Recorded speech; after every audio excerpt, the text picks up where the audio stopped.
गुरु प्यारी साध संगत जी, प्रेम से कहना धन निरंकार जी। आशा करती हूँ सतगुरु माता जी की कृपा से आप सभी बहुत अच्छे होंगे। आप सभी का बहुत बहुत स्वागत है आपके ही अपने चैनल पर। एक नई साखी के साथ फिर से हाजिर हूँ मैं। और आज की साखी का शीर्षक है निस्वार्थ भक्ति का परिणाम। तो चलिए आज की साखी सुनते हैं। साध संगत जी, एक महिला थी जिसका नाम था मनु। मनु पढ़ी लिखी महिला नहीं थी, लेकिन वो चाहती थी कि उसके दोनों बच्चे खूब पढ़े लिखें। क्योंकि मनु का पति भी कुछ ज्यादा पढ़ा लिखा नहीं था, लेकिन मनु और उसके पति की यही इच्छा थी कि वो अपने बच्चों को अच्छी शिक्षा दे। मनु का पति मेहनत मजदूरी का काम किया करता था, बच्चों को पढ़ाने के लिए खूब मेहनत करता था। मनु और उसका पति अपने बच्चों से बहुत प्यार करते थे।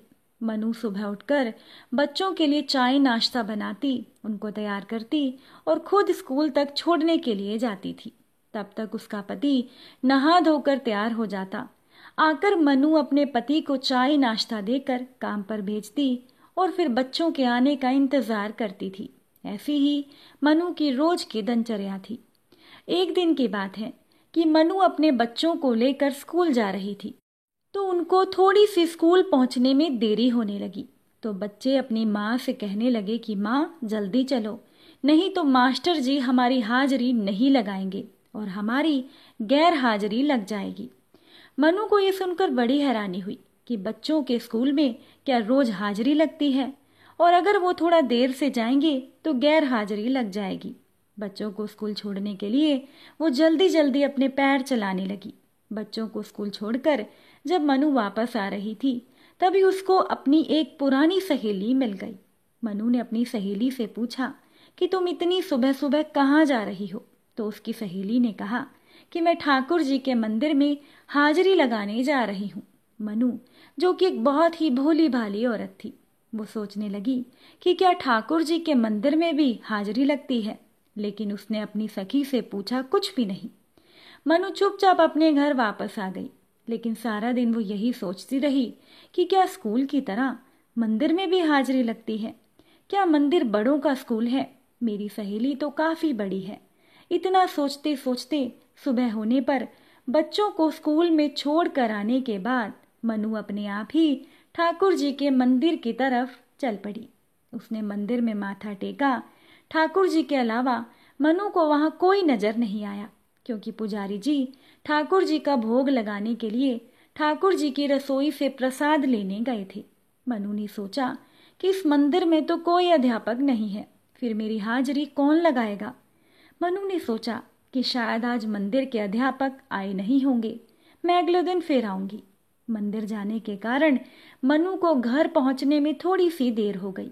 तो उसके पति ने उसको कहा कि मनु, क्या तुझे नहीं पता कि मुझे काम पर जाना है? तुम इतनी देर कहाँ लगा कर आई हो? मनु अपने पति से कोई बात ना छुपाते हुए बोली कि मैं तो मंदिर में अपनी हाजिरी लगाने गई थी। मनु के पति ने कहा कि तुम कब से मंदिर जाने लगी?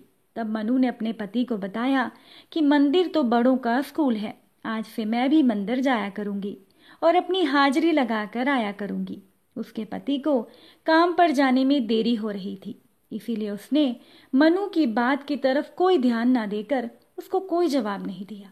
साथ संगत जी, अगले दिन मनु बच्चों को स्कूल में छोड़ कर आते वक्त फिर से मंदिर में चली गई। आज वो अपने पति के लिए चाय नाश्ता पहले ही बना कर आई थी कि कहीं आने में देरी हो गई तो उसका पति नाराज ना हो जाए। और उस दिन मंदिर में पुजारी जी मौजूद थे। वो काफी देर मंदिर में बैठी रही।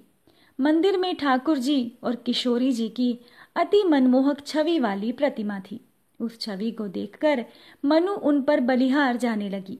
साथ संगत जी, 2 घंटे मंदिर में बैठने के बाद मनु पुजारी जी के पास गई और कहने लगी कि पुजारी जी, क्या आपने मेरी हाजिरी लगा दी?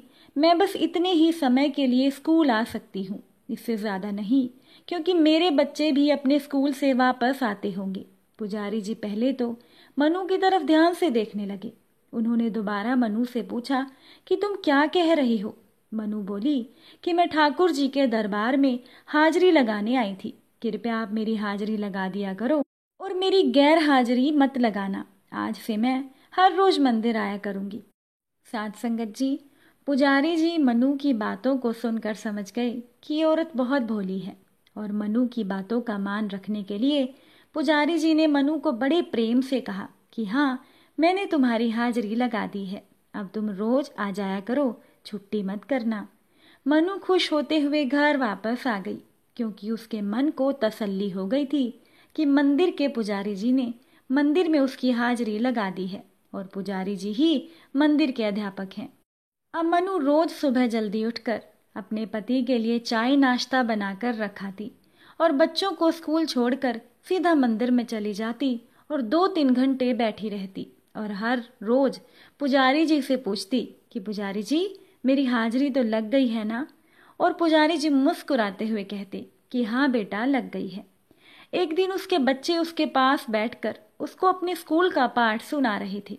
तभी मनु के बेटे ने अपनी माँ से कहा कि माँ, हम तो रोज स्कूल जाते हैं, हम अपना पाठ आपको रोज सुनाते हैं, आप भी तो अपने स्कूल जाती हो, आपने वहाँ क्या सीखा?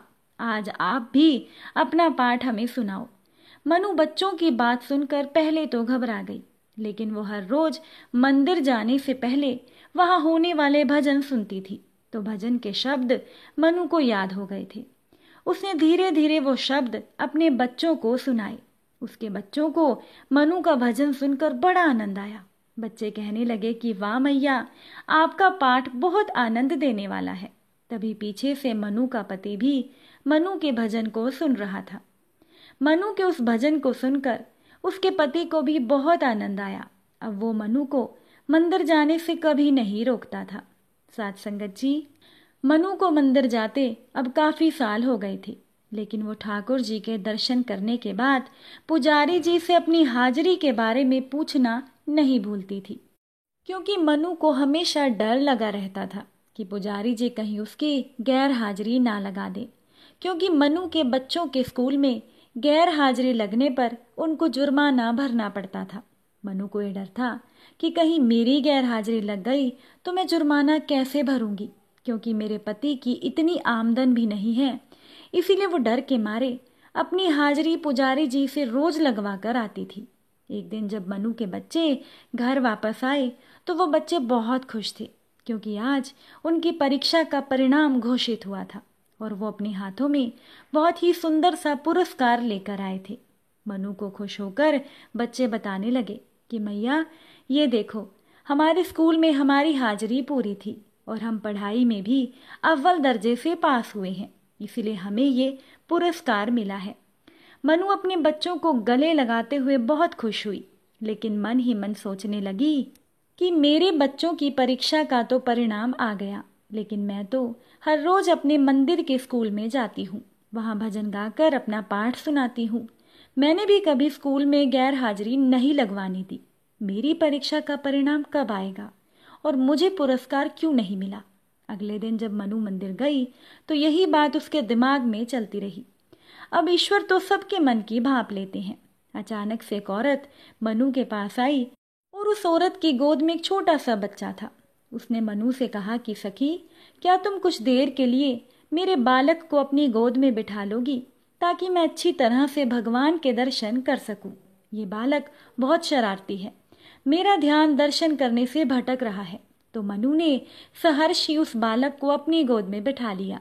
बालक वास्तव में भी बहुत चंचल था, लेकिन साथ संगत जी, उस बच्चे का मुख बहुत ही आकर्षित करने वाला था। सांवला सलोना वो बालक मनु की गोद में कितनी देर खेलता रहा। दूर से पुजारी जी मनु को काफी देर से देख रहे थे और उस औरत को भी अब काफी समय हो गया था गए हुए। जब वो महिला वापस नहीं आई तो मनु उठकर उसको देखने के लिए चल पड़ी कि वो अभी तक आई क्यों नहीं, लेकिन उसको उस बालक का साथ और उसके मुखमंडल को निहारने में बड़ा ही आनंद आ रहा था। साथ संगत जी, मन ही मन मनु चाह रही थी कि जितना हो सके वो उस बालक के साथ खेलती रहे, लेकिन फिर उसे लगा कि कहीं मुझे घर जाने में देरी ना हो जाए। तभी वो पुजारी जी के पास गई और कहने लगी कि क्या आपने इस बालक की मैया को देखा है? वो काफी देर से इस बालक को मेरे पास छोड़कर गई हुई है। तभी पुजारी जी मनु की तरफ हैरानी से देखने लगे और कहने लगे कि क्या बावरी हो गई हो, किस बालक के बारे में बात कर रही हो? मनु अपनी गोद में पकड़े हुए बालक को दिखाती हुई बोली कि पुजारी जी, क्या आपको ये बालक नजर नहीं आ रहा? तभी दूसरी तरफ से उस बालक की माता आ गई और उस बालक को मनु की गोद से लेते हुए मनु का धन्यवाद करते हुए चली गई। लेकिन तभी मनु के दुपट्टे का एक कोना उस बालक के हाथ में पड़े हुए कंगन से अटक गया और थोड़ा सा फट गया और एक टुकड़ा उसके साथ ही चला गया। मनु बोली, शुक्र है कि बालक की मैया वापस आ गई। पुजारी जी ने कहा, मनु कहाँ देख रही हो और किसके बारे में बात कर रही हो? मनु पुजारी जी को बोली, क्या आपने नहीं देखा कि उस बालक की मैया अभी उसे मुझसे लेकर गई है? तो पुजारी जी ने बोला कि लाली, यहाँ तो दूर दूर तक कोई नहीं है। मनु हैरान हो गई कि ऐसे कैसे हो सकता है। तभी मनु का ध्यान ठाकुर जी और किशोरी जी के साथ बैठे छोटे से लड्डू गोपाल जी पर पड़ा। ये देखकर मनु हैरान हो गई कि उस बालक की सूरत बिल्कुल लड्डू गोपाल से मिलती थी। और मनु को हैरानी इस बात की ओर हुई कि लड्डू गोपाल के हाथों में उसके दुपट्टे का एक टुकड़ा भी पकड़ा हुआ था। ये देखकर मनु एकदम से सुन्न हो गई। उसका शरीर जोर से कांपने लगा और उसकी आंखों से आंसू बहने लगे।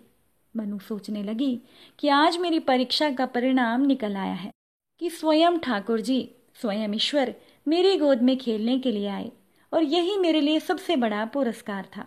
मनु खुश होकर खुशी से झूमने लगी। वो झूम झूम कर सबको बताना चाहती थी कि देखो, मुझे इतना बड़ा पुरस्कार मिला है कि खुद लड्डू गोपाल जी आकर मेरी गोदी में विराजमान हुए हैं। साथ संगत जी, मनु की तरह हमें भी अपनी हाजिरी सिमरन और सत्संग रूपी स्कूल में रोज लगानी चाहिए और शायद हमारी भी हाजिरी का परिणाम ये निरंकार दातार हमें पुरस्कार के रूप में दे दे और हमारी जिंदगी निहाल कर दे। उम्मीद करती हूँ कि साखी आपको अच्छी लगी होगी। अगर अच्छी लगी हो तो अपने विचार कमेंट द्वारा ज़रूर बताइएगा। फिर मुलाकात होगी किसी नई साखी के साथ। तब तक के लिए खुश रहिए, सेवा सिमरन सत्संग कीजिए, सतगुरु माता जी के चरणों से जुड़े रहिए। प्यार से बोलिए, धन निरंकार जी।